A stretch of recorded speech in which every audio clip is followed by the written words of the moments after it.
Teacher talking sports, what it does, what it do, how we live. And it was 2 days ago that the Baseball Hall of Fame class of 2024 was announced. Adrian Beltre and Joe Mauer got in on the first ballot.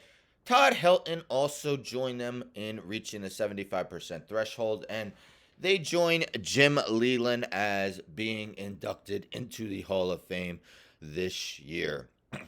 Well, we are already aware, if you're a baseball fan, that the all time home run leader, the all time hits leader, and the guy with the most Cy Youngs in MLB history are not in the Hall of Fame. We know the reasons why.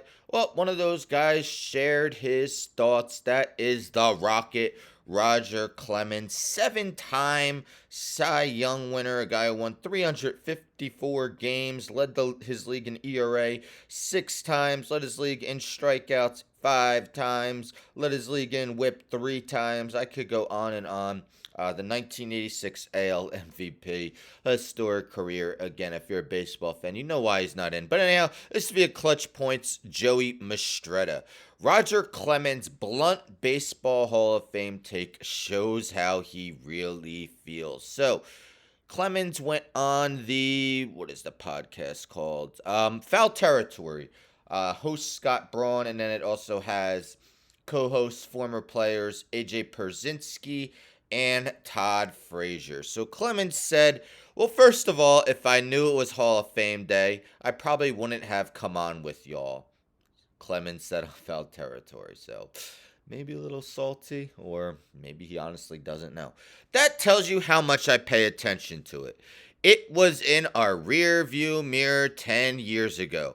My teammate in Boston, Jimmy Rice, he got voted in on year 10, and I called him to congratulate him. But I also said, how did you get better in 10 years? Did you go play semi-pro ball and hit another 100 homers or something?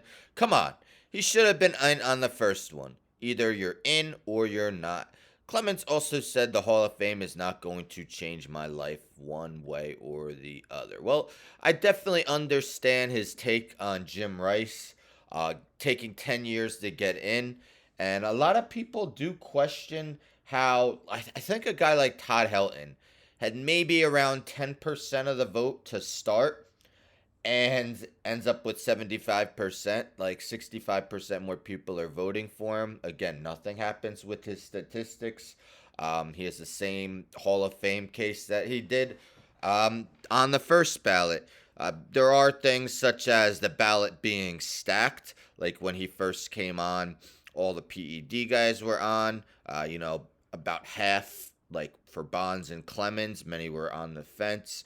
And of course, you could only vote for 10 guys on the ballot. But it is very interesting to see how some of these guys' percentages just skyrocket from, a 2 or 3 year period. But what are your thoughts on Roger Clemens? Not even noticing that it is Hall of Fame Day.